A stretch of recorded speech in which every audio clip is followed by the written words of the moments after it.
खुशी एक ऐसी चीज है जिसके पीछे हम सब भागते हैं, है ना? हर कोई इसे चाहता है, इसकी तलाश करता है। और सदियों से बड़े बड़े थिंकर्स, फिलोसोफर्स सब ने हमें इसका रास्ता दिखाने की कोशिश की है। तो चलिए आज हम भी कोशिश करते हैं खुशी की इस पुरानी पहेली को थोड़ा और समझने की। पता है, सदियों तक चाहे वो बुद्ध हों या स्टोइक फिलोसोफर्स, कई महान विचारकों ने एक ही बात सिखाई कि सच्ची खुशी वो तो अंदर से आती है। उनका मानना था कि असली मज़ा बाहरी दुनिया को कंट्रोल करने में नहीं है, बल्कि खुद पर, अपने मन पर कंट्रोल पाने में है। लेकिन आज की दुनिया में ना कहानी थोड़ी अलग है। एक दूसरी सोच बहुत हावी है कि खुशी तो तब मिलेगी जब हमें दुनिया से वो सब मिल जाएगा जो हम चाहते हैं। वो प्रमोशन, वो बड़ा सा घर, वो परफेक्ट पार्टनर, तब जाके हम खुश होंगे। हम सब ने कभी ना कभी ऐसा जरूर सोचा है कि नहीं?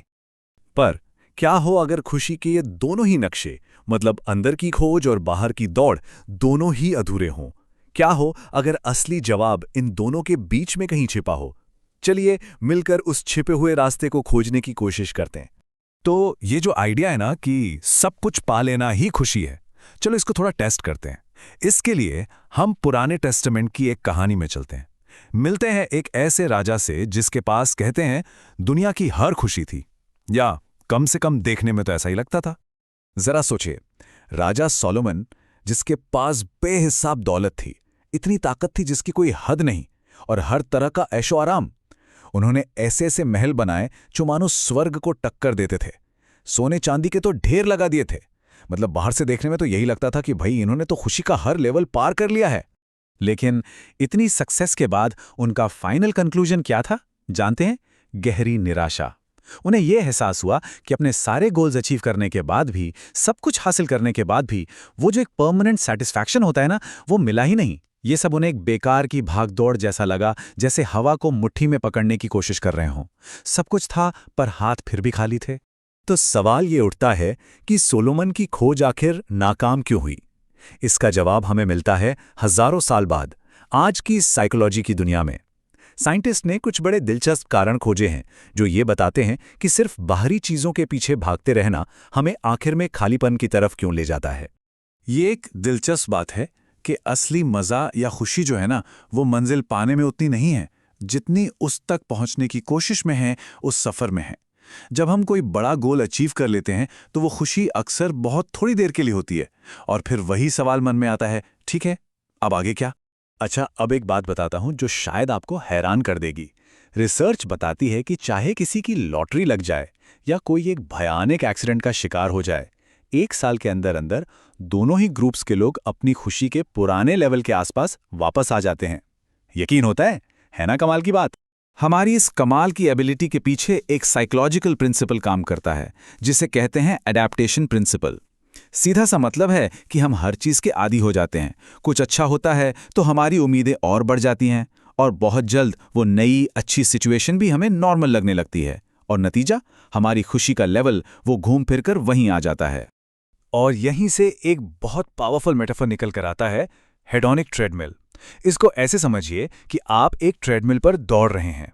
आप और ज़्यादा पैसे, और ज़्यादा सक्सेस, और ज़्यादा चीज़ों के पीछे भागते रहते हैं, ये सोचकर कि अगली चीज़ आपको खुश कर देगी।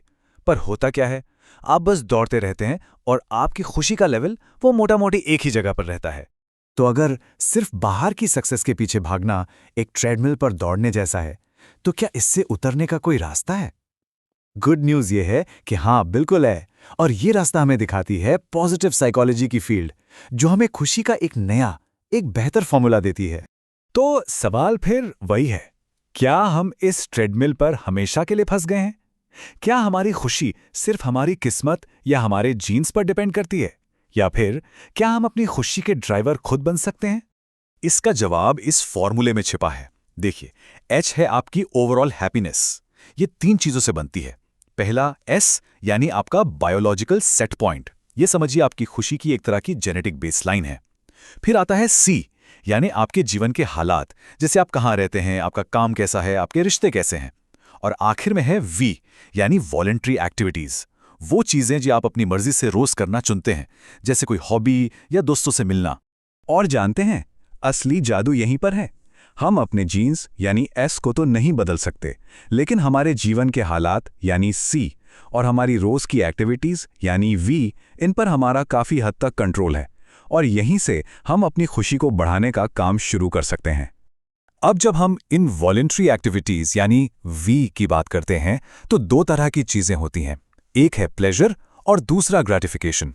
प्लेजर यानी सुख, जैसे आइसक्रीम खाना अच्छा लगता है पर थोड़ी देर के लिए।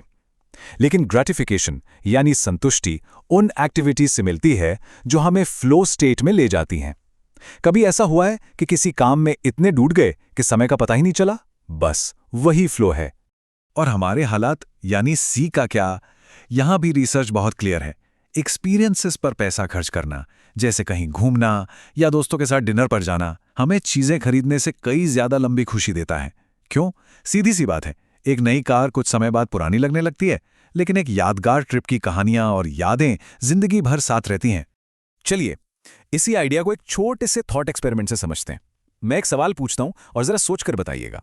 मान लीजिए आपको 2 जॉब ऑफर्स में से एक चुनना है, तो कौन सा ऑप्शन चुनेंगे? हैरानी की बात है, पर ज्यादातर लोग ऑप्शन ए चुनते हैं, जहां उन्हें असल में कम पैसे मिल रहे हैं।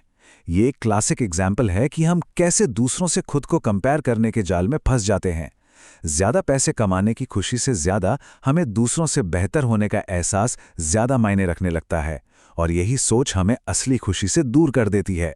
तो अब तक हमने क्या देखा कि सिर्फ चीजों के पीछे भागना भी हमें खालीपन की तरफ ले जाता है और दुनिया से पूरी तरह कट जाना भी इसका जवाब नहीं है। तो फिर खुशी का असली रास्ता है क्या?